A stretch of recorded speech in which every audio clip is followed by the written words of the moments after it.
Tell me your funny college story. Here's mine. I was racing against the clock with an assignment due in just 30 minutes, sitting in the library. With only 5 minutes left, I printed my paper, scribbled my name on it, and rushed to class to submit it. A few days later, my professor emailed me saying my assignment was identical to someone else's and I'd be getting a 0. I was stunned because I don't talk to anyone in class, and I knew I hadn't cheated. I decided to address it in the next class. In the following class, the girl and I stayed behind, and the professor handed back our assignments. To my surprise, they were exactly the same. It turned out she had printed her assignment before me and accidentally left an extra copy, which I had picked up, mistaking it for my own. I only glanced at the top and didn't VGTMT realize the mix-up. Fortunately, the assignment was 2 pages long. I had taken her first page and my second page, which helped prove I hadn't VGTMT intended to cheat. Our topics were different, so this mix-up clarified the situation. I was able to reprint my assignment and submit it correctly. My friend was organising a Valentine's party for our dorm floor and invited my roommate and me to bake a cake for it at her brother's apartment. We bought ingredients until around 10 p.m. and decided to make cookies as well. We got the cake in the oven quickly and started working on the cookies. My friend thought it would be a great idea to shape them into T's for the name of our building. My roommate and I agreed, shaped the cookies and put them in the oven. When the cookies were done, my friend was so proud she called her brother over to see them. He took one look and said, "You know what those look like?" That's when we realised we'd made 2 batches of cookies shaped like dicks to give out to our floor. I couldn't stop laughing for about 5 minutes. The best part was that none of us had realised what we were making. We had even taken pictures of me holding several of the cookies upside down, and my roommate in the background making a T with her hands. We were completely oblivious. It's one of my most cherished photos from freshman year. We still gave out the cookies, and they turned out delicious. It was the dead of winter, and I was leaving the gym on campus.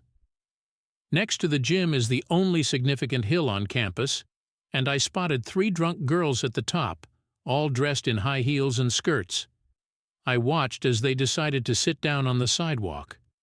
It was like something out of the Winter Olympics, specifically the luge event.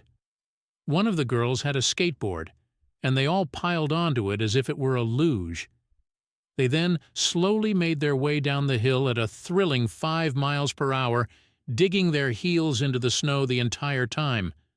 When they reached the bottom, they crashed spectacularly. 2 of them ended up on the ground crying, while the third was off to the side, throwing up. After a minute or so, they managed to get up, looked at each other, and headed right back up the hill for another round.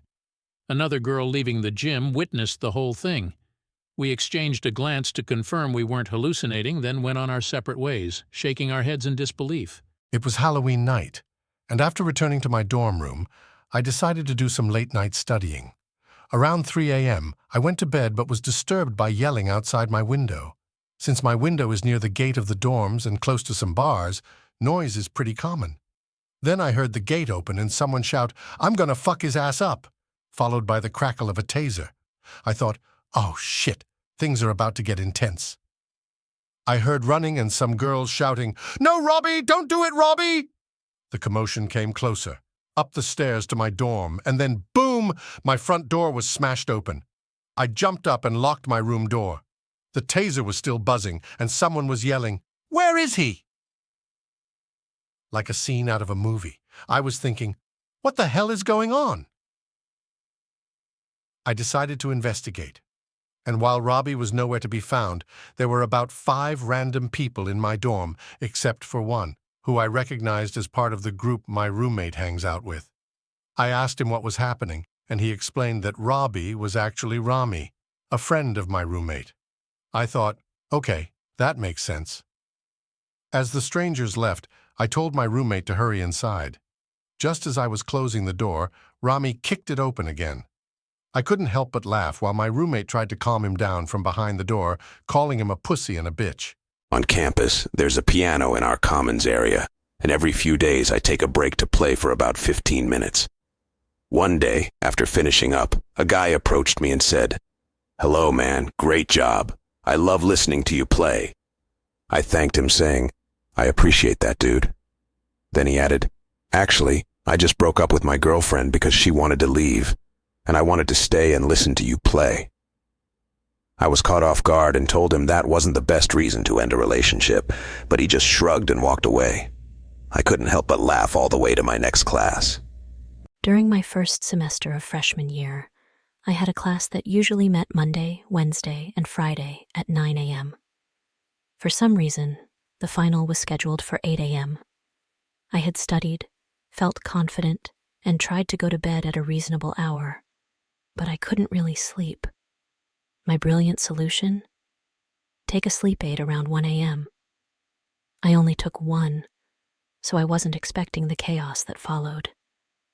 I woke up to my phone ringing and noticed it was unusually light outside. I saw that it was my friend from the class, and I thought, why is she calling me? Then it hit me.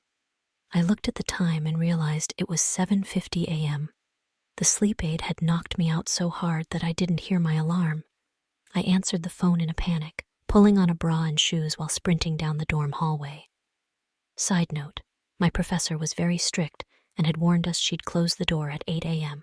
No exceptions. I live all the way across campus, so I was running as hard as I could, in tears, texting my friend to tell the professor to keep the door open because I was almost there.